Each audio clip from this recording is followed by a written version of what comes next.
Hello there, and welcome to the Thinking Fellows podcast. My name is Caleb. Today, I'm joined by Doctors Rod Rosenblatt, Scott Keith, Adam Francisco, and Dan Van Voorhis. We are on episode 4 of Christianity in America, which Dan has been kindly leading us through with some excellent preparation and outlines, which is making it pretty great for people like me. I am not an expert in this area at all, and so it's been really awesome to have Dan on to be able to do this. Today's episode is going to focus on the Second Great Awakening and some of the, I think we said at the end of the last episode, some of the craziness that comes out of there. It's a particular time in American history, and there's lots of, I think, decadence and excess, which is kind of the, a model of SUVs and Big Macs? Yeah, we go boom and bust in America. We go big and small, and this is a time of big. And it's, if you think about last time we were looking at 1730s to 1790s, now you can basically think pre-Civil War, think 19th century, so 1800s, right? Mm. So not only are you going to have the Second Great Awakening, but you're also going to have things like the move westward. You're going to have the Industrial Revolution, right? Things that are really, by 1848, we're going to go coast to coast. So not only do we have theological things happening, but oftentimes these theological things are happening in response to what's happening culturally. So depending on where you're sort of in mind, if you're more historian-minded or more theologically minded, that might help. Cool. Is there there's so much progress happening right now in America at this time, technological progress, expansion west. I'm assuming pretty massive population growth. Huge, too. Yeah. Does that translate to sort of a idea of wanting to be progressive also in other things, i.e. like their politics and the way they worship and their religion and their beliefs and that type of thing? Yeah, I think, progressive is a good word for it because it's saying what's next, right? Yeah. It's saying, that, at best, that plus. At worst, forget that, let's go forward, right? And I think that's a very American impulse.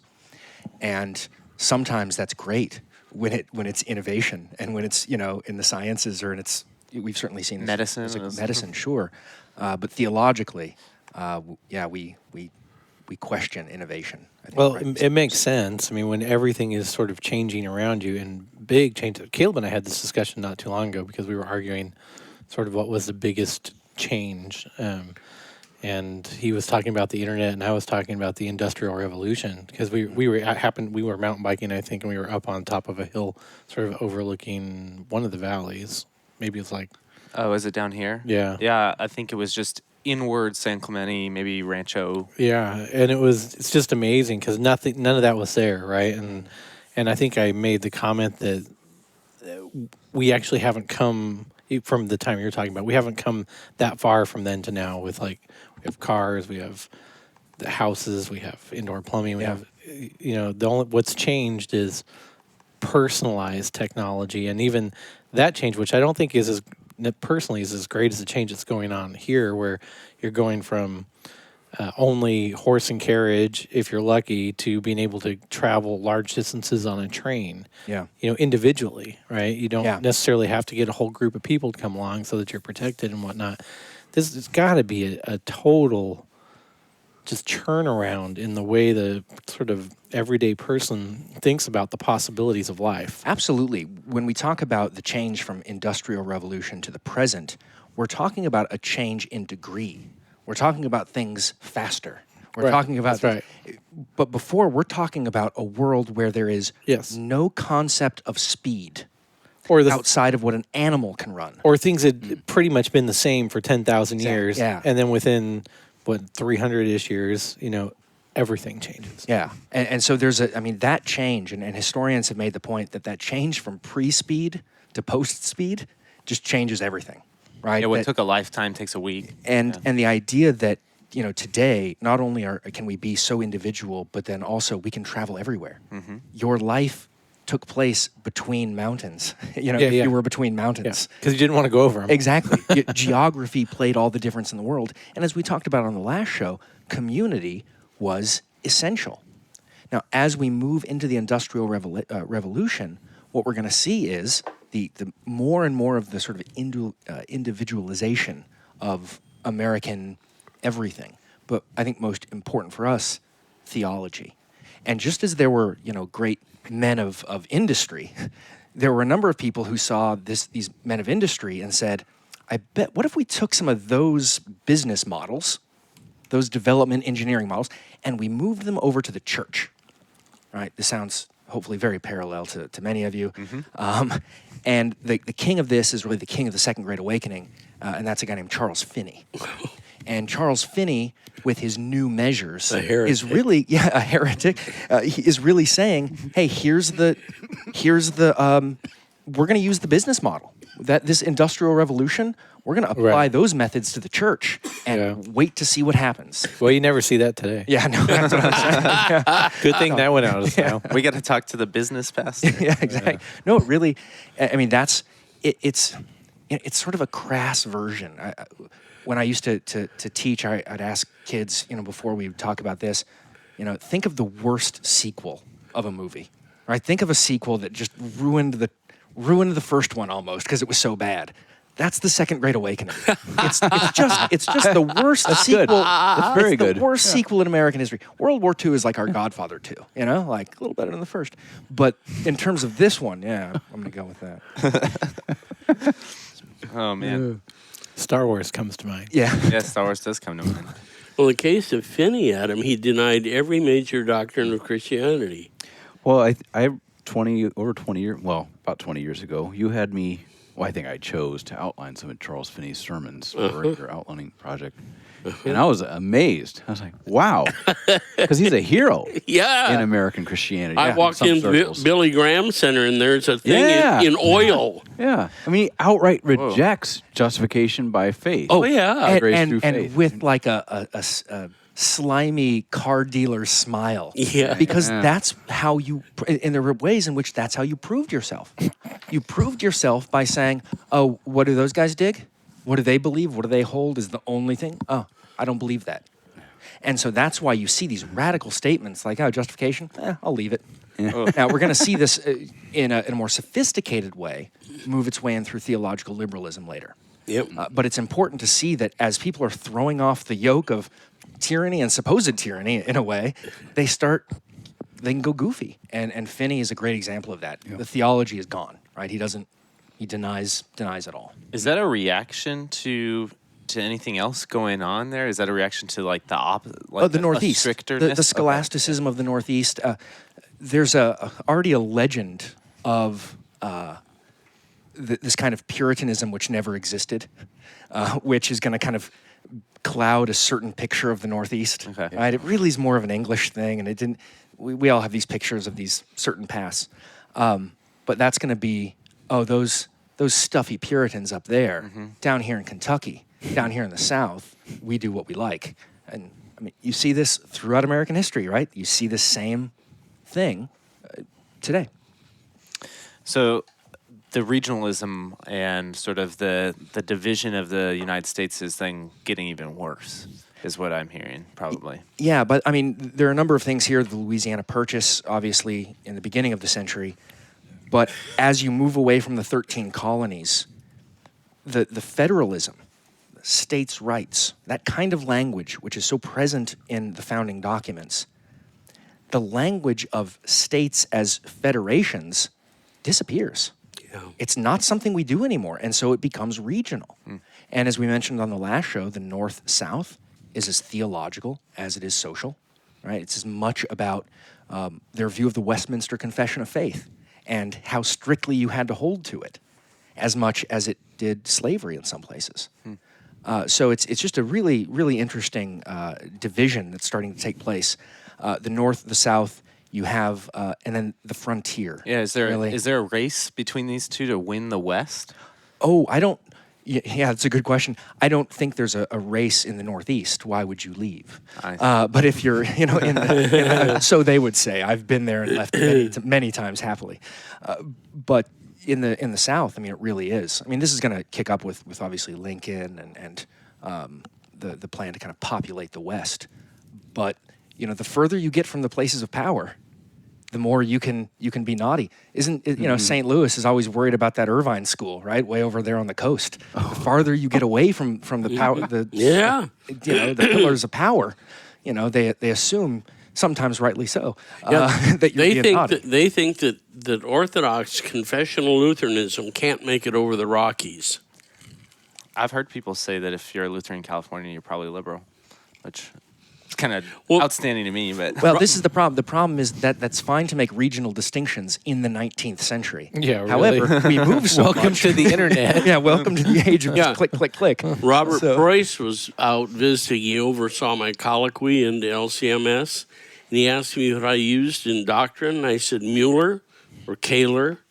He said, in California? The left coast, which is, Scott, as you said earlier, this idea of progressives, and we think of progressive ideology. These are the people who sometimes have. I mean, you're heading to the West, usually because life in the East ain't so good. Right. So anything new, Or at least better than you it don't was. have as many opportunities there perhaps, as yeah. you might here Yeah. because they're all taken up. And If Land you're, is if you're sort of landed, her- if Yeah. you're landed, man, you're gonna stay where you are. Yeah. right? Yeah. But you don't have that, and so it does form this ethos. So I get the ethos of us being the Wild West. I get that ethos. It just doesn't work after Plains. yeah. yeah.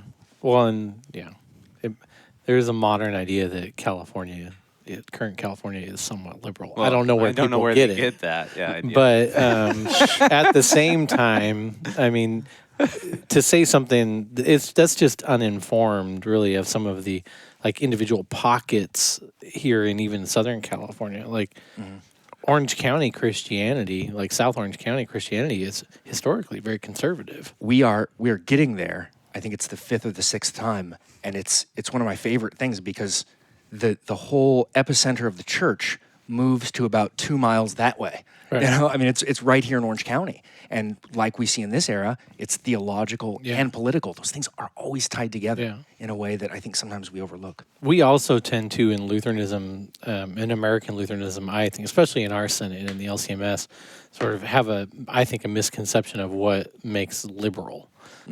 Sometimes it'd be like, oh my gosh, you allowed a guitar in your service? Boy, you must be liberal as heck. And for any of us, and all of us who've studied elsewhere, like in other countries, like in Europe, someone is liberal really theologically if they're denying some pretty main tenets of Christianity, mostly having to do like what you said in the last episode with, do you think miracles are possible? Do you think divine intervention is possible? Do you think it's just not? Are you like a strict materialist, or do you think that these things are actually possible? Man, you want to meet a liberal, go take a class from somebody who's a quote unquote Christian theologian who doesn't believe in the resurrection. Yeah. And That's can't, liberal. and they can't exactly because the supernatural is a priori Gone. Yeah, and so it that's, has to be something else. yeah. So last episode we talked about sort of an American Christianity sort of really developed that's going outward. We have the first American mission. Yeah, I mean, as America is kind of gone from sea to shining sea, where next? And the where next first is Cuba, right? And there are other places, right? And that's the beginning of sort of America deciding imperialism. Imperialism, yeah, in a way that was just not thought of beforehand. Thanks, Teddy. And there's a way in which the theological world fits that same sort of imperialist, to use that language, to use that same idea. And so you have the mixed bag of American foreign missions, which has been at times a force for great good, but oftentimes just kind of, exporting American religion. And often the stuff that we're kind of inventing, the newer stuff, is the stuff we've sent out. It's worth noting that it's in this time period, speaking of us sending things out to the rest of the world, you have Mormons, you have the Millerites and the Adventists, you have Mary Baker Eddy. I mean, these are all, right, they begin as the Bible plus, and then they, go where these movements tend to go. But that becomes something that we export to the rest of the world, right? And That's part of this foreign missions movement. Now, I don't want to speak ill of it completely. There are men like Hudson Taylor and Brainerd and Livingston who are going out with that kind of old-time, supernatural, here's the Bible, we'll give it to you in your language. Yep. Right? Protestant missionaries, when they're at their best, translation. they're giving there are you some the Bible real in your heroes language. in this. Absolutely. I mean, in my sort of world, Samuel Zwemer, the apostle to Islam. Yep. I mean, a guy who Yep. sacrifices everything to learn the language the way that is spoken in the Middle East. And Yep. he's not trying to export some American. Of course, he's going to bring with him some of these American. But citizens, in it's his still doing mind, his that's best. not what he's trying It's to not do. primarily that in a way Right. that It's a mix. I think you said it's a mixed bag. Yeah. It's all over the map. Like you said, all these movements have theological and political implications. So you have those people with a very specific political background going somewhere with none of that context and sort of imposing it all. It's a weird world, and there are historians who trace this as part of the build up to World War I, of America getting involved in the rest of the world. You're not involved, and then you have some missionaries over there, and then something happens, and the foreign diplomat is talking to your president, and now even though we said we don't go outside of our own borders, have Americans over we have there. Americans in another country, and we're involved. And so that, along with some other things, I think the nationalism, hyper-nationalism of Wagner and others, as that's coming to be, and then the reductionism of Marx and Darwin, it's all parallel. It's all kind of tied together in an interesting way. And I think our best job is to kind of look at it and say, what do we keep and what do we ditch? Cool.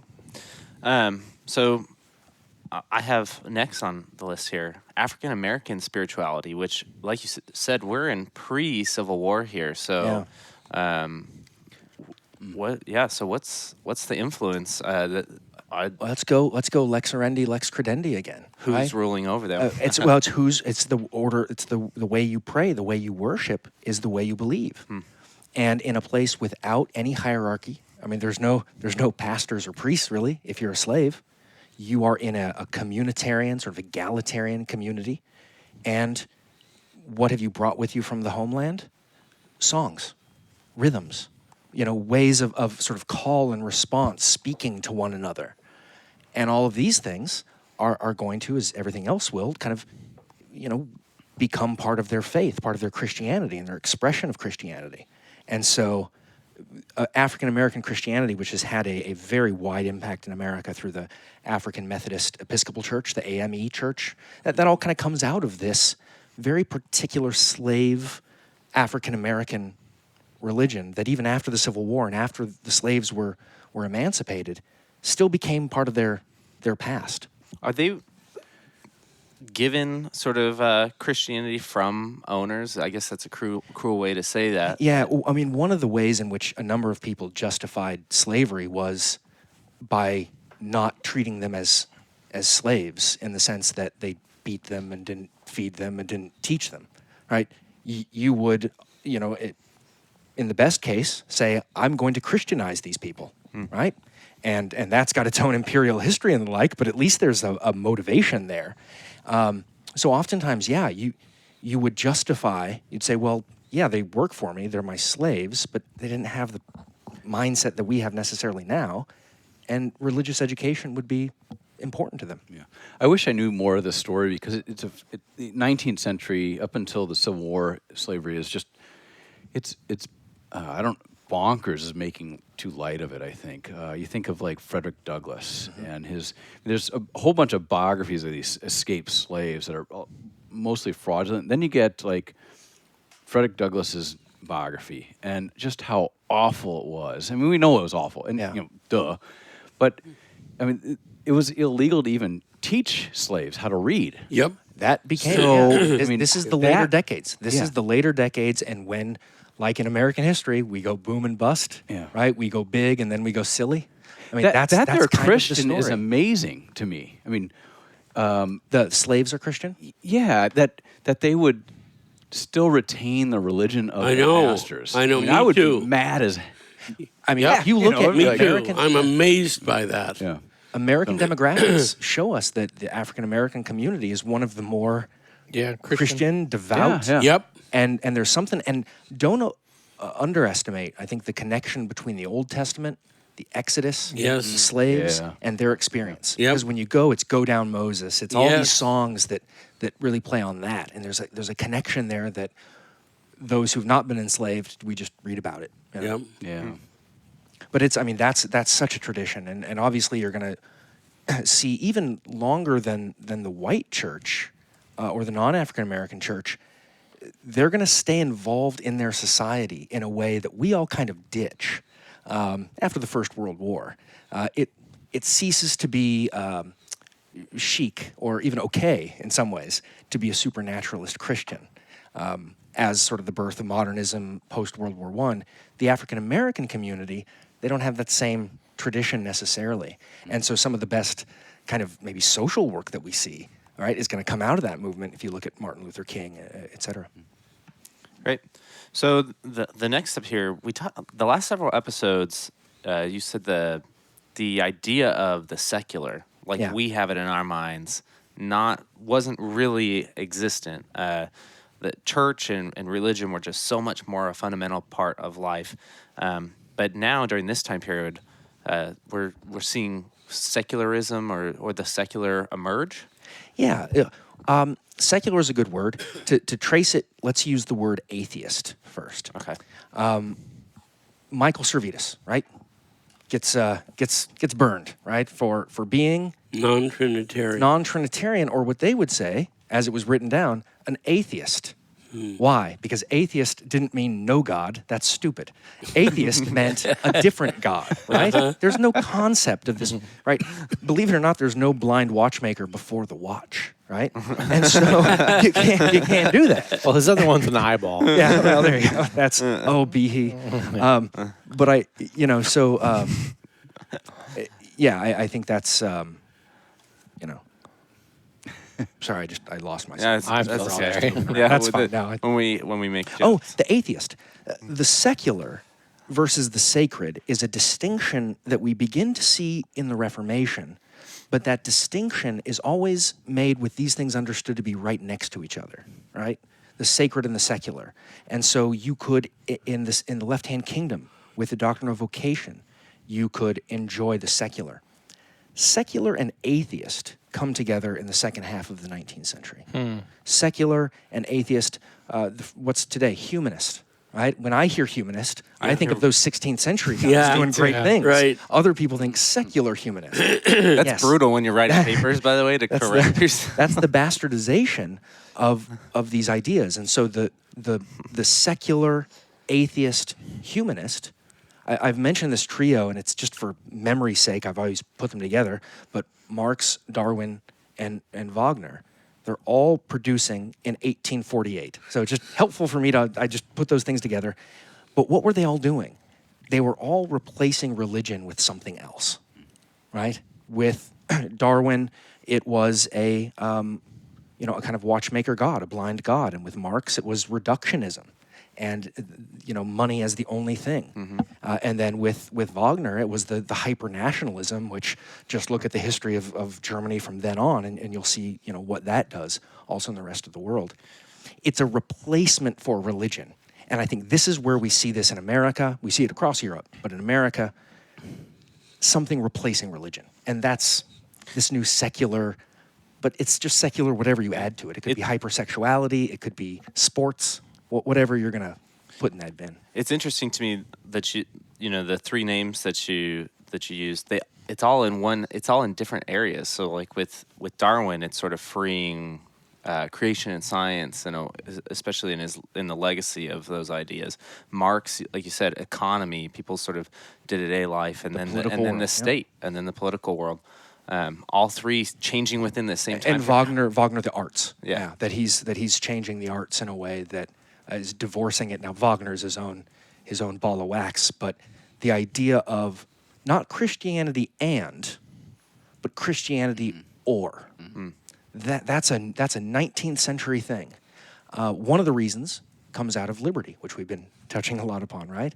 And with the growth of all these new denominations, if there are 10 churches on my block, that's going to make it a lot easier for me to not go to any of them because they can all think I'm just going to the other one. If there's one church, they know where I am. Yeah. And so there's a way in which, how many churches? Forget it. What else can we do? And we see, Christianity doesn't help this with its groups like the YMCA, is going to sort of move into this new world of secular and sacred. And of course, they kind of try and balance the line, but by their second decade, they get rid of Bible study altogether and say, let's just do sports. Yeah. Yeah. Interesting. It's funny to me that they haven't changed their name. Yeah, it's like KFC. Like, we only know it is the thing, and I've got to tell my kids what it stands for. Yeah. But it's not very. It's weird. Okay. Sorry. And the YWCA. Yeah. We should have the Y. See, Yeah, I don't know. Yeah. YA? Or just how about the gym? That's where I go. A good old secular. Yeah. Was gym. it Uta Linnemann in Germany, Boltmann's top grad student of his whole life? And she went to drinking a fifth of scotch a day. She went to a YWCA meeting and was roundly and soundly converted to Christ. Interesting. And I go, holy smokes, I thought both those organizations were defunct. But somewhere, somebody preached Christ to her. Here, the legacy of the Reformation, and this is where I'm going to go a little bit rosy. The legacy of the Reformation, for all the wackiness of there's not just one man in charge and one mother church, but as many churches as you can have. The Protestant idea of at least the beginnings of a sola scriptura, or this idea that it's the Bible. Now that gets perverted in a lot of different ways. But American religion is based on a book.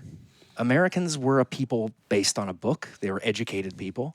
And the fact that the Bible makes its way through all these groups, sometimes supplemented with other works, does give us these things like Billy Graham and these people who kind of pop up out of nowhere who, it's because, the Word of God, fulfills what it promises. You guys have that issue that was issued from Christianity Today on Billy Graham after his death? Yeah, yep. Okay.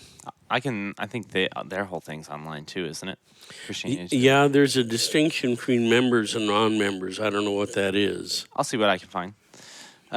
So Dan, the other part that I think will be interesting for me and maybe for listeners here is the rise or the origins of fundamentalism.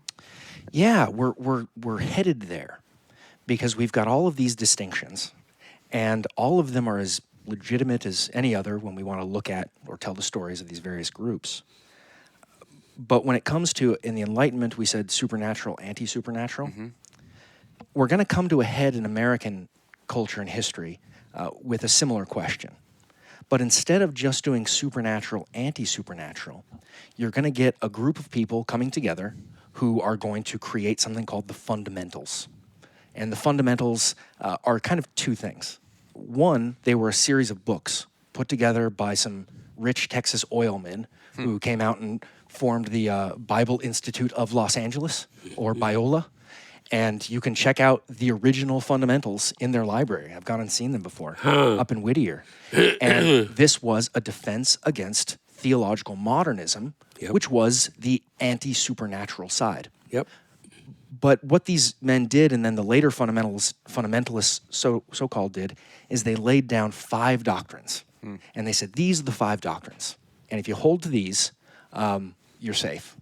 We're going to get into those a little bit later, I think, on the next show. Okay. But that becomes the story of the next century of Christianity is modernism versus fundamentalism. It's helpful to remember fundamental meant the things that are core to what we believe. Yep. What some people might call their confession or their orthodoxy. It's come to mean something else in modern parlance, but we shouldn't let that mess us up when we're looking at especially the late 19th century folk. Like I said, they're a mixed bag. They're missionaries. They're hanging on against some German assaults on the Bible and on reason and the like. So they're fighting a fight that I'm glad I don't have to fight. Yeah. And they made some moves there that I probably wouldn't, but then again, I wasn't there fighting that fight. Yeah.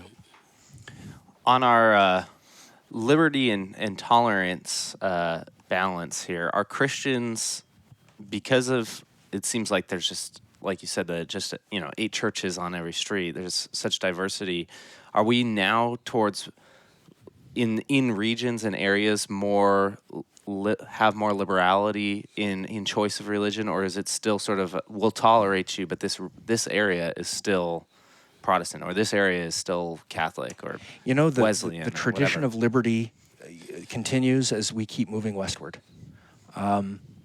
It was fashionable, maybe in the first part of the century especially, to divide from your old denomination. We see this happen, but this is what you did, right?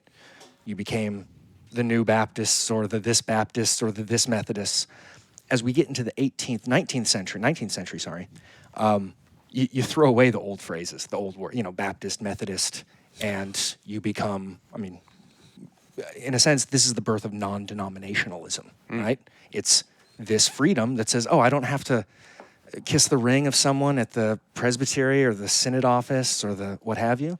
And it's it goes extreme.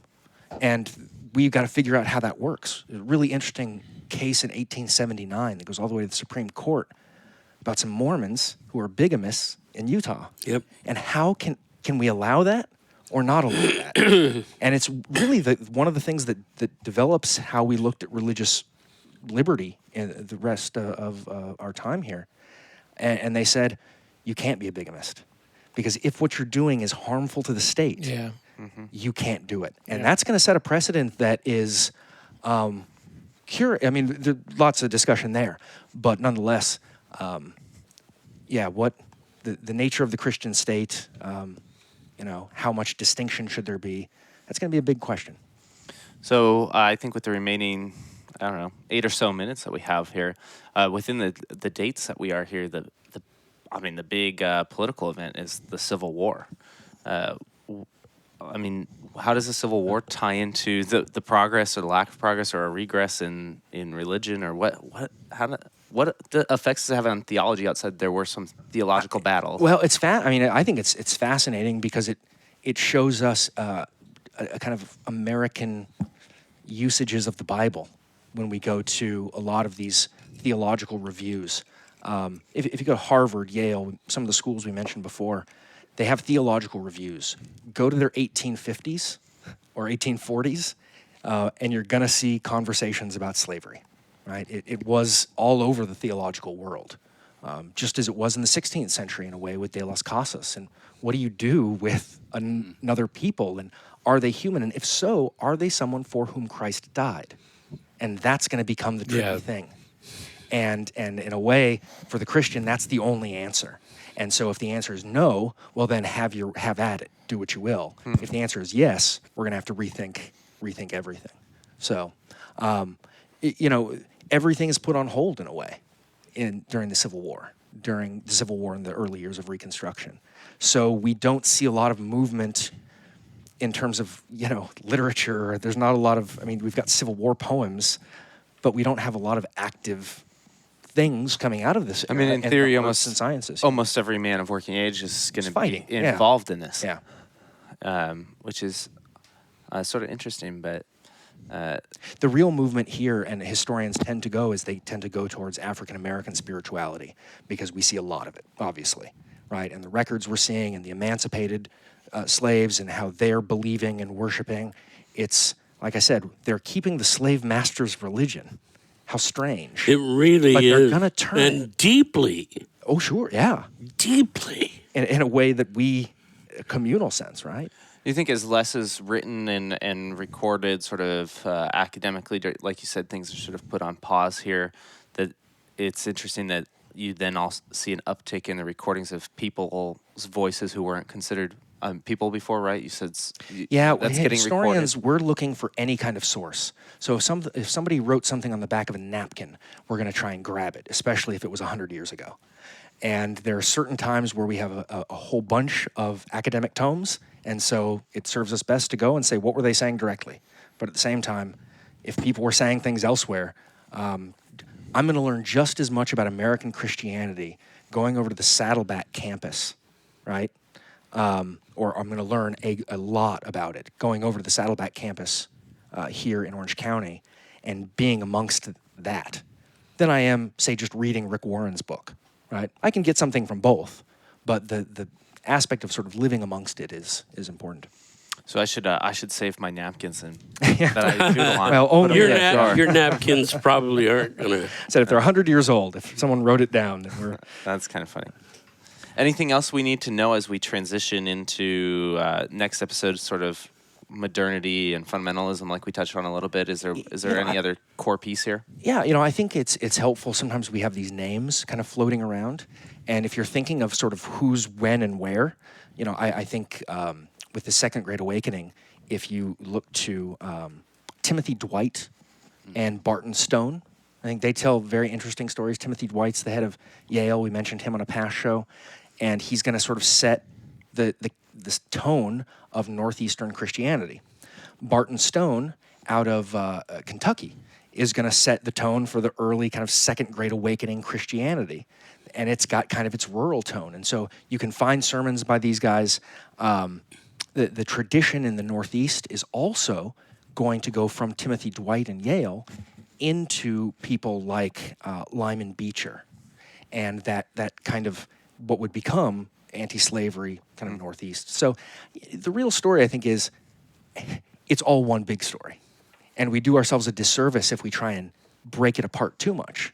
Because especially, as we said, in the time we've looked up till now, your religious life, your political life, your social life, it's all together. It's here with the birth of kind of a secularism and then into modernism next century, where things will start to look, one, weirder, and two, more like the present. Great. Well, I didn't do an intro on this episode, so I'll do a little bit more of an outro this time. There are still a small handful of registrations left for the Here We Still Stand conference in San Diego, California. It's at the Hyatt Regency Mission Bay and Spa in San Diego, California, really close to SeaWorld. It's a great location, and it's, more importantly, a great conference. We have 3 days packed with speakers, and in addition to speakers and breakouts and things like that, lots of downtime, which is my favorite part of it, because you can actually talk to people. You can talk to people who presented at a breakout. You can talk with other Christians around you. It's really the best conference I've been to of any type. And so registrations are $199 with you can get $25 off with our code PNET19. You do that at the registration at checkout. I'll put that in the show notes. We'd really like to see you there. The first day is a podcasting day. It's a lot of fun. You just register. You come get your bag, your shirt, and things like that. We have a small lunch for people who register, and then we do live podcasts all day from various shows on the podcast network. I think this year we're going to be able to squeeze in 5 shows. It's a little tight. You get 1 hour and then it's the next show, and you get 1 hour and then it's the next show. So if you are there, you'd be able to join the Thinking Fellows for our live recording. We do the last recording of the day there, and we usually open it up to some questions at the end, and we have a really good time. So yeah, please consider joining us there. And as always, remember to check out the rest of our resources at 1517.org. Lots of podcasts at the /podcasts and all other sorts of resources. And if you feel so encouraged, please do consider hitting the donate button in the upper right-hand corner of the website there. Anything helps, and like I've said on past shows, if you're able to commit to sort of a regular reoccurring amount, that's really great, because it's some consistency for us, where we know there's people out there who are looking to consistently and regularly fund this project that we are all a part of. Thanks again. We'll talk to you next time. Bye.